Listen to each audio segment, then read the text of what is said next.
Ito pa yun, Ali. Bantay sarado ho ang Philippine National Police o PNP sa ginawang kilos protesta ng mga rallyista bago at sa kasagsagan po ng State of the Nation address ng ating pong Pangulong Marcos Jr. Kunin natin ang latest mula sa live report ni Erlo Bringas. Erlo, go ahead.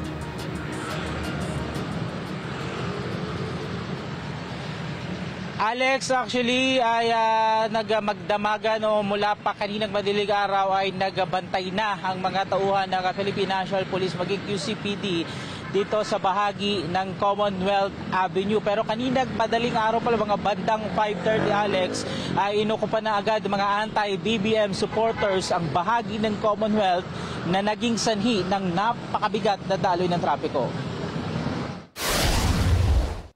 Habang patuloy sa pagmarcha ang iba't ibang militanteng grupo kanina para tangkaing makalapit sa batasan pambansa, ilang oras bago ang sona ni Pangulong Ferdinand Marcos Jr., mistulang nilamukos ng hangin ang bitbit na effigy ng grupo ng mga kabataan na yan na may mukha pa ni VP Sara Duterte at US President Donald Trump. Wala nang nagawa pang grupo kundi higa na lamang ang effigy matapos wasakin ng hangin. Alas 6 pa lang ng umaga nag-okupahin ng iba't ibang militanteng grupo ang bahagi ng Pilcoa sa westbound lane section ng Commonwealth Avenue. Dahil dyan, nagkaroon ng embudo ng mga sasakyan na mula sa Tandang Sora area ay tumukod na ang traffic. Halos mapuno naman ang bahagi ng Pilcoa sa dami ng mga nagkilos protesta. May kanya-kanya namang panawagan sa Pangulo ang mga nagprotesta. Kabilang na nga ang pagtutok sa edukasyon maging ang iba pang aspeto na makikinabang din ang karamihan. Ang gusto nang marinig ng mamamayan ng Quezon sa sona ni Marcos Jr. ay ang magbigay siya ng kanyang mga pangako sa mamamayan. Ito pa rin niya ang kanyang mga pangako. Bilang isang kabataang estudyante, umaasa pa rin tayo talaga na mabigyang tutok yung edukasyon. Nakita naman natin kung paano binabawasan ni Marcos Jr. yung budget ng edukasyon na nagdudulot sa mga estudyante na magdusa sa loob ng mga classroom. Wala naman tayong ina-expect na mabuti o tunay na kalagayan ng kabataan na mababanggit ni Bongbong Marcos sa kanyang State of the Nation address. Pero aming inaasahan na sana bigyan niya ng pansin ang kasalukuyang kalidad ng edukasyon. Nagsunog din ang effigy ni VP Sara Duterte at ni US President Donald Trump bilang bahagi ng kanilang protesta. Nanawagan din ng iba sa administrasyon na unahin ang dapat na unahin, partikular ng problema na kinaharap pa ng ating bansa. Ipatupad yung tunay na batas sa agraryo kasi po kami ay binigyan ng CLOA, ngayon po ay kinansela din ng DAR. Kaya po inaasahan namin na ipatupad ni Marcos at dinggin ang mga CLOA holder. Tapos yung po kami ay mga magsasaka rin sa sobrang taas po ng presyo ng ating mga abono. Pagsasaayos naman ng problema ng ilang mga residente sa Rizal ang nais may parating ni Dani sa Pangulo dahil matagal na raw itong problema ng kanilang bayan. Gusto ko marinig sa kanya yung pananagutan niya sa naging kapabayaan niya sa mamamayang Pilipino, lalo na sa amin sa Rizal, dahil kamakailan nagpahayag yung opisyal ng aming lalawigan na wala daw silang kinalaman doon sa mga quarrying at mining projects. Bukod dyan, nanawagan din ang iba't ibang mga grupo kay Pangulong Marcos Jr. na mapagtuunan din ang pansin ng problema sa land reform, healthcare system at mataas na presyo ng mga bilihin. Sinubukan pa ng mga militanteng grupo na makalapit sa bahagi ng Sandigan Bayad, Batasan, Pambansa pero hindi na sila pinayagang makaabot pa hanggang kanto ng Sandigan. Samantala, nagpatupad naman ng zipper lane ng MMDA sa westbound lane ng Commonwealth Avenue para makadaan ng mga motorista o yung mga tutungo ng Batasan Complex. Sa eastbound section naman ng Commonwealth na natiling maluwag mula Pilcoa o Elliptical Road pero pagdating approaching ng Batasan o Sandigan area, bumigat na ang daloy ng traffic dahil 2 hanggang 3 linya lang na dadaanan ng mga motorista.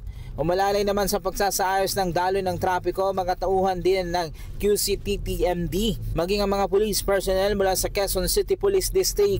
Nadadaanan naman ang eastbound lane section ng Commonwealth o yung patungo ng Fairview, Quezon City at patungo ng Batasan, Pambansa, pero nagkaroon naman ng build up sa kanto ng Sandigan Bayan patungo ng IBP Road dahil sa tindi ng traffic. Aabot naman sa higit 1,000 mga tauhan ng MMDA ang inilatag sa Commonwealth Avenue para magmando ng traffic.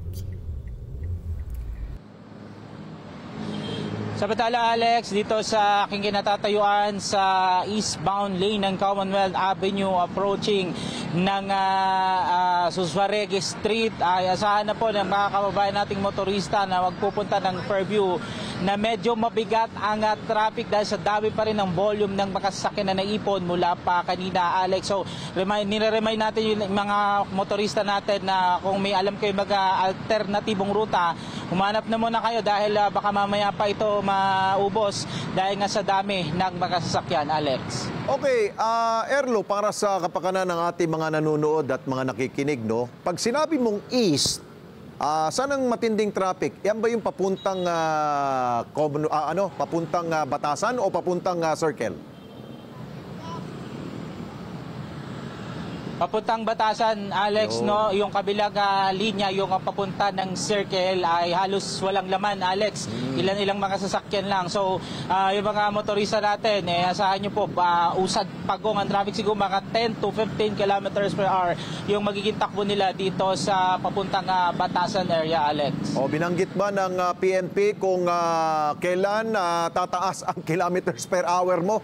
Pwede siguro abot 60 yung ating dyan di ba, speed limit? Kailan, anong oras pwedeng bumiyahin na ang speed limit natin, tatapak tayo ng ating gasolinador ng 60 kph? Anong oras kaya? Alex, expect nila kagaya last year ay magabandang alas 8 or alas 7:30 onwards ay medyo luluwag na ng kaunti, no? Pero yung totally na medyo maluwag na rito sa Commonwealth ay mga bandang late na, yung bandang mga 8:30 hanggang alas 9 ng gabi, Alex. Oh, yun ang concern ng ating mga kababayan, no, na pauwi na patungong Fairview.